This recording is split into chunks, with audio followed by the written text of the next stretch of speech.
Hello. Hello, today I will speak on the topic.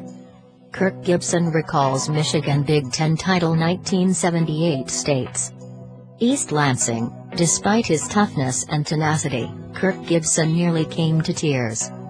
It partly was due to his number entering Michigan State's Ring of Honor. Thinking about the 30-plus former Spartans teammates he planned to have on the field with him welled up the College Football Hall of Famer.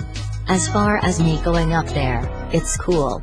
I'm not going to lie, Gibson said Saturday at Kellogg Center. But when I step onto that field to be recognized during the game, the cool part is going to be to have my teammates behind me. Obviously, without them, I wouldn't have accomplished what I've accomplished, certainly in football. MSU unveiled Gibson's number 23 along the east ring of Spartan Stadium before its game Saturday night against Notre Dame, a 38-18 loss. The former All-America wide receiver, who helped the Spartans to a share of the 1978 Big Ten title, is the ninth former player to be honored.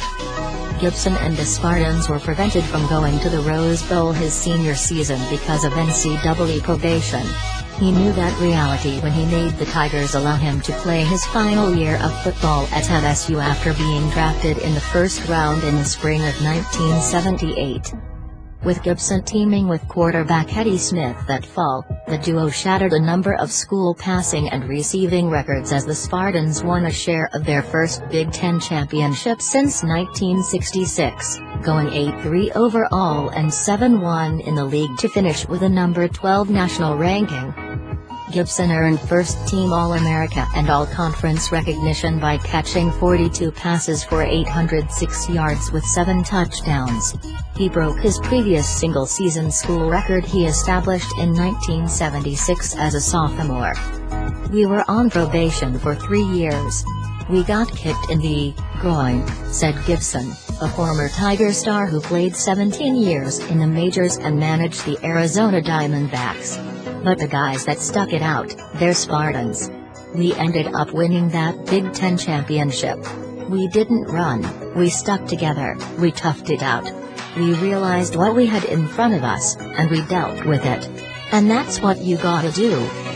Gibson led the Big Ten for 3 straight years in receptions during conference play, finishing his college football career with 112 catches for 2,347 yards and 24 touchdowns, all of which were school records at the time.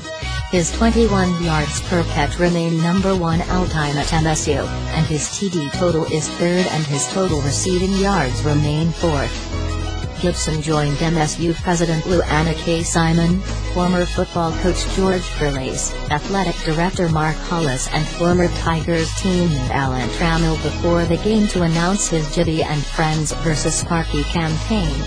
Diagnosed with Parkinson's disease in 2015, Gibson is hoping to help raise $1.2 million to benefit research. He also delivered MSU's commencement address in May. Hollis said just one honor wasn't enough for Jibby's legacy. "Tonight's going to be one of those moments in time," Hollis said. "It's a time where an individual is coming forward not only for himself, but for so many others that are facing Parkinson's. We're going to remember that we were here." He's an incredible person. And he just wraps up what Michigan State University is all about and what the Spartan will is all about. More, Michigan State relives thrilling Little Giants play to beat Irish. Altered history?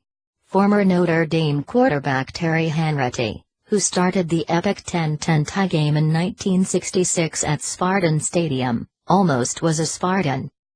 Hanratty said he was about to commit to Duffy Doherty's Spartans in the fall of 1964, when he was a senior at Butler, Pa. High. Until he met Ara Parseghian. "I thought Duffy was a great guy," said Hanratty, who finished 3rd in the 1969 Heisman Trophy voting and won 2 Super Bowls during an 8-year NFL career, 7 with the Pittsburgh Steelers. "Then I met Ara in Pittsburgh, and he just wowed me. I went home to tell my mother that I was gonna call Ara and tell him I was going to Notre Dame.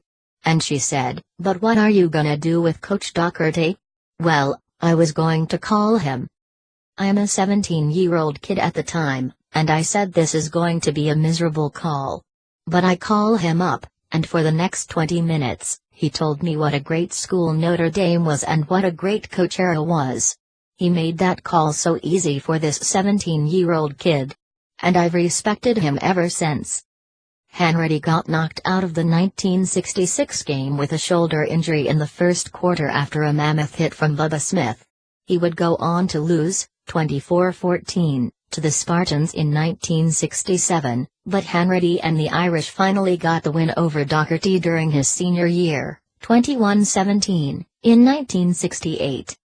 But that call with Doherty still left Hanratty a fan, even though the coach joked that we're going to try to beat the hell out of you. If Notre Dame is playing, I'm rooting for Notre Dame, Hanratty said. Any other thing, I'm rooting for the Spartans.